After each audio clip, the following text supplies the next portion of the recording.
నమస్కారం. News desk Telugu ఛానల్కి స్వాగతం. ఈరోజు జాతీయ వార్తలు వచ్చేసరికి ఇటీవల స్పేడెక్స్ ప్రయోగం చేపట్టిన ఇస్రో మరో అద్భుత ఘనత సాధించింది.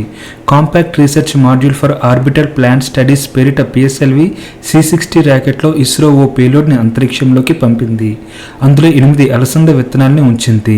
ప్రయోగం చేపట్టిన తర్వాత 4 రోజుల్లో అవి మొలెత్తినట్లు తాజాగా ఇస్రో వెల్లడించింది. అంతరిక్షంలో జీవం మొలకెత్తింది అంటూ సోషల్ మీడియాలో రాసుకొచ్చింది. త్వరలో ఆకులు కూడా వస్తాయని పేర్కొంది. ఈ పేలోడ్ని ఇస్రోకు చెందిన విక్రమ్ సారాభాయ్ అంతరిక్ష కేంద్రం అభివృద్ధి చేసింది.